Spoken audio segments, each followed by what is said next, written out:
Hey friends, I'm Michael Kingswood and it's story time. Okay, back from my little semi-unplanned trip.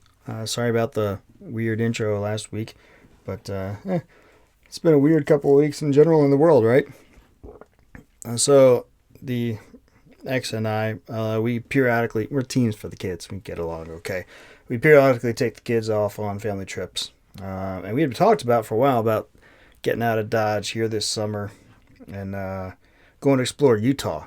Um, Partly just to see stuff because I hadn't really been there. I've been to Salt Lake City once for a couple of days, but also um, it was something that she'd been wanting to go to for a while, and the kids like mountains and hiking, so yeah, why not? But also there was the old trying to tempt people with places to think about to live that are not California because I want to get the hell out of here. But anyway, we'd been debating when in June to do that, and was gonna be for a while. We were gonna do it last week, but then we decided to put it off for a week because of some stuff going on in town here, some kids' activities. But then the whole rioting and burning down cities thing happened, and that started getting worrisome. And then people started finding in the suburbs here in San Diego bundles of firewood along the side of the road, badly hidden underneath strips of artificial turf. And I started remembering that, the Antifa guys were like, hey, we're going to go to the burbs and put you guys out. And I was like, geez, I don't want to have to shoot anybody. Hey, let's get the hell out of Dodge. And she agreed, so we left.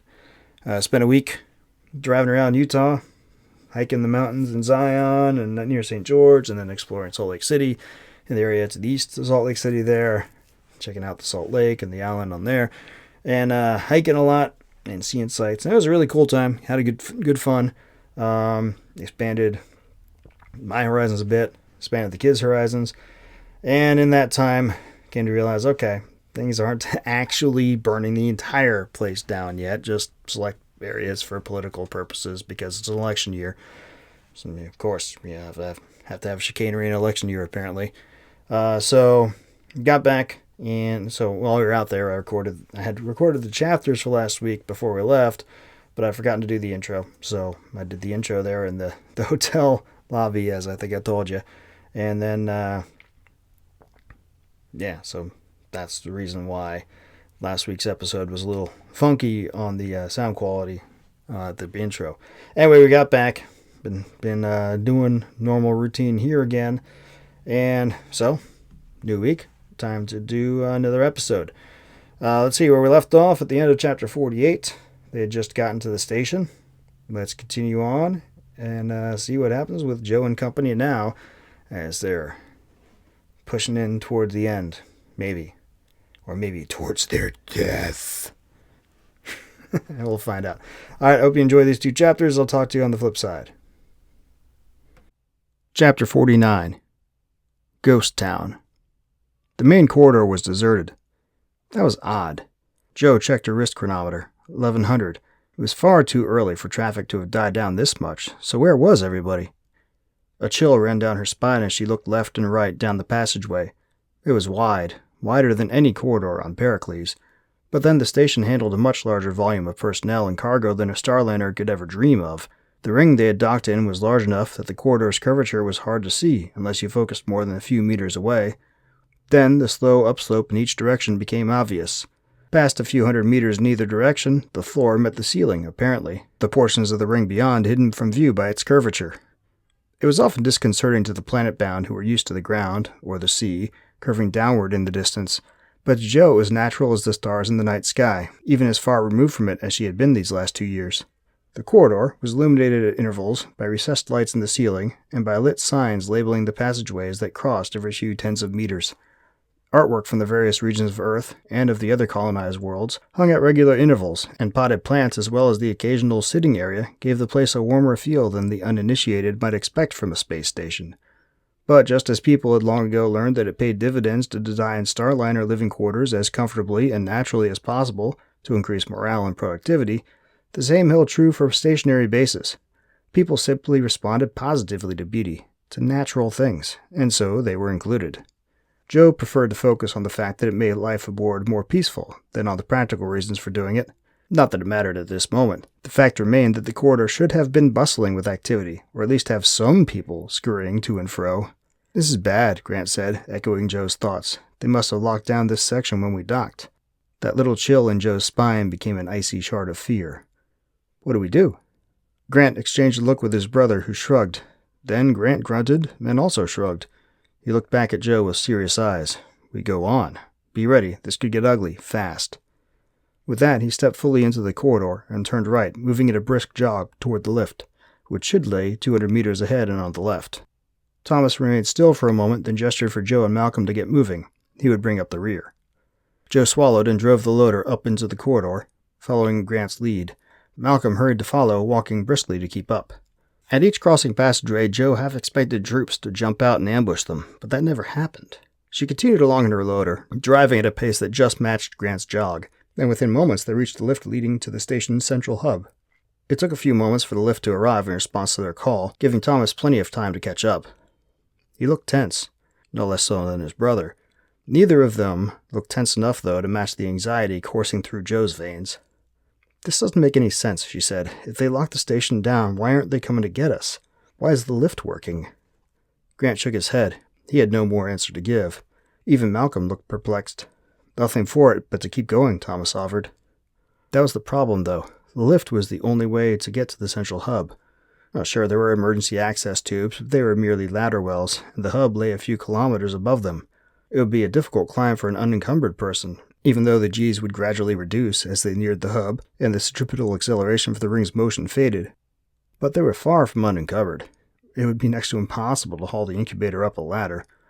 Maybe if its floating units, or whatever the researchers had decided to call the devices within it that had allowed the aliens to just push it through the air while it levitated off the deck, were still functioning, but with those units removed, that just left the lift. More and more, the lift began to feel like an invitation to an arrest or execution, more than a passage to the station's hub. The lift doors opened. Joe expected to be looking down the barrel of a plasma rifle or a slug thrower. Instead, there was only the empty rectangular chamber of the lift itself. She exchanged glances with the men, then drove the loader into the lift. Again unto the breach, and all that. The men followed, and the doors slid shut behind them. A moment later, they sped upward toward the station's hub. The feeling of gradually reducing G's was always disconcerting. This was one aspect of space travel where the planet-bound fared the same as starfarers. No matter how long most people spent in space, whether in zero-G or simulated, they never developed a way to adjust to gravitational differences on the fly, without at least a few moments of disorientation. Try though she might, school her mind though she had, Jo had always been one of those most people. She found herself swallowing to put down a growing queasiness as she felt herself grow lighter and lighter. It felt like her breakfast was going to come up along with the rest of her. She had never actually gotten space sick, though she knew a fair number of colleagues who had, but it sometimes took a large effort of will not to. It did not help that she was already on edge, nerves frayed. For a moment, the general nervousness she had been feeling erupted into terror, not of being caught or killed, but of humiliation. If she lost it here, she would never live it down. Oh, Malcolm would never mention it, and Thomas, at least, looked more than a bit queasy himself, so he would understand. But Jo was not sure she would ever be able to look at herself in the mirror again without flinching. But it was going to happen anyway. She was going to sick up. And then she left her seat as the lift came to an abrupt, screeching halt that almost lifted the loader off the deck, it was so abrupt. Jo landed awkwardly, but not as hard as she would have thought because of the low G's. She estimated, without realizing she was doing it, that she was at about 1/2 her normal weight. All the same, the unexpected stop threw her for a loop, and for a few seconds all she could do was look around in confusion, her nausea forgotten. "Fuck!" Thomas summed the situation up nicely. Chapter 50. Stuck in a Box. Silence reigned for a moment. No one said anything. Maybe that would make what had just happened not be real. Or maybe everyone else was as stunned as Jo felt. More likely the latter. And why not? One moment they were hurtling toward the station hub, their goal in sight and getting closer by the minute. The next they were stopped, thrown up from the floor by the force of their stopping. It was enough to put anyone off her game. Finally, Malcolm spoke up. Maybe it's a mechanical problem. He neither looked nor sounded like he really believed it, but he really hoped it was true. Grant snorted loudly. Thomas was a half second behind. The looks they gave Malcolm were dubious, almost scornful, as though they could not believe he would say something so stupid. "I think you all know that's not what happened," Joe said. She slid off the loader and walked to the lift controls, near the doors. The control panel was dark, lifeless. It was not going to work. All the same, she hit the button for the hub level. Nothing happened. Joe stepped away from the panel and frowned. "Now what?" muttered Thomas. "At least the lights are still on," Grant replied. As though his speaking had somehow jinxed it, the lights picked that precise minute to flicker, and for a moment Joe thought they were going to be extinguished completely. Then the small display screen at the top of the control panel flickered to life, revealing a woman's face. She wore a satisfied smile, and her eyes shone with victorious glee. Joe recognized her immediately. Chandini. "You've led us a merry chase, Captain Ishikawa," Chandini said. Joe blinked, surprised at the audio, before she remembered the speakers mounted in the lift's walls to accommodate those who desired music through the several minutes-long trip from the ring to the central hub. Joe did not bother to answer. There was no way Chandini could hear her regardless. The deputy director surprised her, though. "No need to pout," she said, her smile growing just a tad bit more broad. "We've been waiting for you for some time." "What the fuck does that mean?" Grant said, to Joe's left. The director's smile did not flinch, but her eyes darted toward Grant. "It means, Mr. Guilford, that there were only a few courses of action left to the good captain, and only one place to turn if she followed the most illogical option." There must have rigged a microphone to the lift somewhere, but where? Then Joe about smacked herself. The emergency call button. There had to be a microphone in there, else the passengers could not call for help if something went wrong. Stupid. But then, Joe had felt stupid a lot lately, so why should this day be any different? Chandini's eyes turned back to Joe. "You did not actually think you'd get away with something like this, did you?" She definitely sounded amused. Joe found herself crossing her arms over her chest defensively. "I sort of did, yes." The deputy director smirked. "I'll be seeing you shortly," she said. Then the screen went dark. "Fuck me," Grant said. "How the hell did she know who we are?" He looked at Thomas, who shrugged, spreading his hands helplessly. "Maybe your organization in Brisbane is not as secure as you think," Malcolm offered. The brothers cast baleful looks at him, but said nothing. From the expressions on their faces, it was clear they were not discounting Malcolm's conjecture out of hand. "Never mind all that," Joe snapped. "They'll be coming, if they don't just bring the lift back down on remote." By now, they were well above the ring's upper levels. It would be far more efficient just to bring the lift back down, and given they had the ability to stop it, Joe could not see why they would not do that very thing, and quickly. Any ideas how to get out of this? Lord knows she was coming up blank. Grant and Thomas looked at each other and frowned a similar frown. Right now, except for the fact that Grant had a goatee and Thomas was clean-shaven, they could have been looking in the mirror, so similar they looked. Neither spoke. It was like they were working out the details by telepathy or something. But there was no time for that sort of thing. Apparently, Malcolm felt the same. He raised his plasma rifle and fired a shot into the control panel. It blew out in a shower of sparks and slag. "Well, that'll help," Thomas said in a wry tone. "More than you might think," Malcolm said. "The internal relays in the controls interface with the interlocks in the station's transit control system. If those relays are not functioning, they won't be able to order the lift back down." He paused, frowned, then shrugged. "Or at least it'll take a little bit longer for them to be able to do it." Joe blinked, surprised. She didn't know that. Where'd Malcolm learned it? He noticed her expression and quirked an eyebrow at her. "Engineer, remember?" He grinned in a self-deprecating manner. "We don't get the sexy shore jobs you pilot types get. I did a stint or two on these stations, back before I joined you on the Pericles." "Right," Grant interrupted, not to spoil the stroll down memory lane or anything, but... He left off the rest, but his meaning was clear. "What the hell does that have to do with us getting out of here?" A very good question, and from the smug look on his face, Joe suspected Malcolm knew the answer. He grinned and gestured toward the ceiling, where the hub access doors were situated. "Shall we get out of here, then?" By the time the lift would have reached the station's hub, all the ring's centripetal Gs would have gone away completely. That meant the doors to the lift could be placed anywhere, since everyone and everything within would essentially be just floating around. Given that, it made perfect sense to place the hub access doors at the ceiling and keep the ring access doors on the side walls. Personnel and objects could simply float into the lift from the hub, and as the rotational Gs built up, slide down one of the walls to the floor. By the time they reached the ring, they could walk or be pushed out just like on any lift planetside. Which was all fine and well, except that now neither set of doors opened to much of anything that was of use. The side doors just faced the side wall on the lift shaft, and the hub doors pointed up. A long ways up, but that was where they needed to go, so... "You want us to climb the rest of the way up?" Grant said. Malcolm nodded. There are access ladders along the shaft, between the chutes for the lift cars. "But what about that thing?" Thomas said, nodding at the incubator, which rested on the loader's twin arms still. Can't exactly haul that up a ladder, it weighs a ton. No, it weighed a ton. Down there. Malcolm pointed downward toward the floor and the ring below. Here it's about half that, and it'll be less the closer we get to the hub. The brothers looked dubious, but Malcolm was right. It could work. Maybe. You've got rope, Joe said, coming to Malcolm's aid. 2 of us can climb to the next landing and pull while the other 2 lift up from below. It will be difficult at first, but... Thomas snorted, loudly. It'll be well past difficult. Malcolm spread his hands in a helpless gesture. Do you have a better idea? Thomas was right. Difficult did not even begin to describe it. Even at about half its normal weight, the incubator still had to weigh 30, 40 kilograms or more. Grant and Thomas, lifting together, could get it up fairly well, but they could only reach halfway to the hub access doors, and later, less than halfway between landings of the ladder. That left Malcolm and Joe to haul the delicate machine the rest of the way up. They took care to use 2 strands of rope for redundancy, and to tie it off securely enough that the thing was not going to leave the rope's grip for anything short of someone coming up and actually cutting the rope with a knife.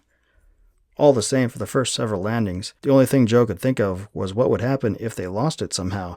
The incubator would fall, and fall far. Depending on how they lost it, it could actually fall into a neighboring lift chute, so it would fall all the way down to the ring, to its certain destruction. Even the shorter fall to their stranded lift would likely damage it badly, and after several landings, the height became such that it was probably academic which fate would be worse for the incubator. Joe did not even want to think about that, about what it would mean to everything. Fortunately, the higher they got, the lower the G's, and after a dozen or so landings that required what was probably excessive amounts of effort to bring the incubator up, the device's weight had lowered to the point that just one man could lift it up from below and then haul it up from above. Regardless, all things considered, it was tiring work, both physically and mentally. But finally, after what seemed an age, but was in reality probably less than an hour and a half, they made it to the top of the shaft. There they paused at the hub access doors to catch their breath and to consider. They're going to be waiting on the other side of these doors, you know, Thomas said. Joe nodded. In all likelihood, he was entirely correct. He frowned. I don't have much practice fighting in 0G. Thomas glanced at his brother, who shook his head. He had no training in it either. If it's any consolation, you probably have more idea how to go about it than I do, Joe said, earning a look in return that said it was not any kind of consolation at all, but thank you very much. She shrugged. I don't think station security usually trains for 0G trouble either, though, so we'll be on equal... Malcolm snorted. You really think it'll be station security coming after us? Joe paused. He had a point. The NSA had not involved locals before. They would probably want to keep things hush-hush, so they would use their own goons. Probably the same goons, actually. So there was a good chance it was more waiting for them. Did they train for 0G combat? There was no way to know, and Joe would accomplish nothing sitting around belly-aching over it. It was time to go. Joe took a deep breath. All right, let's move. Remember, we're heading to the transport tube in the center of the hub. The transports have cargo mounts to carry the incubator, and will get us to the Starliner levels in just a couple minutes. Assuming they're not shut down too, Grant said. Wasn't he just a ray of sunshine? We'll deal with that when we get to it, Joe said, trying to sound confident despite the fact that her stomach was doing backflips in her belly from nerves. Everyone ready? Nods all around. Okay, let's do it. She nodded at Malcolm, who pushed himself over to the center of the access doors. He tripped their actuating assembly, and a moment later, the doors slid open. Alright, well, hopefully to no one's surprise, the bad guys are in fact showing up for the showdown. You've got that hint a few chapters back when Jackie was calling her girl from the little phone booth, and she looked out at the spinning stars and the earth below, and I was trying to show with that hey, look, on a station. I assume you got that. Anyway, so Chandini and company are here, and shocker, right? I mean, yeah, who couldn't see what Joe's plan was? I mean, if you figure that Joe's gonna push on through the end, what's her option, right? And especially when they see that she stole the thing, what's she gonna do? Hang out on Earth? Well, maybe, but where? They'd have to assume that you'd catch her at some point, and she would have to assume that too. Well, so you got to get off the planet, and of course, she's a Starliner captain. Well, gee, maybe you go to where the Starliners are. That makes sense, right? So, heading towards a collision here, and we'll see what happens with that next week. We're getting towards the end. There's only 60 chapters in the whole book, so 5 more episodes unless I decide to double up or triple up on some chapter readings in the future. But I like to keep these around a half hour, 20 minutes to a half hour total. So, yeah, like I said, 5 more episodes. So it's been a little bit less than a month. We'll be done with this and move on to other cool stories. Hopefully you like it. If you do, please let me know. Drop me a line. Go to the website. Send an email. By all means, rate the podcast on iTunes or all the other, whatever other podcaster thing you got. Subscribe on the video channels and to the podcast feed. And yeah, come back next week. If you really like it, yeah, you can go buy the book. Links are down below. And you can go to my website and become a member or join the newsletter. And we'll see how that goes. Hope you guys have a great week. I'll talk to you again next time. Until then, don't do anything I wouldn't do.